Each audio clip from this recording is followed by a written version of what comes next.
Hi everyone, in this video I'm going to show you how you can sign in into your Peacock TV account. So to sign in or log in into your Peacock TV account, for that case you have to open up a browser. On the web address bar type in peacocktv.com and that's going to take you to their official web page, which is going to look something like this.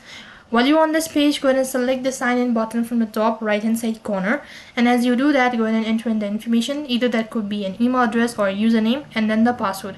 Once done entering the following information, it's going to log you into your account, and that's how you can log in into your account.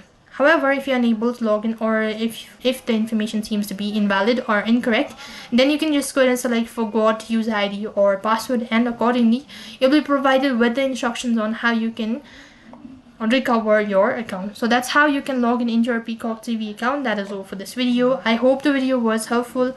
Make sure to like, share and subscribe to our channel. Thank you for watching. See you in the next video.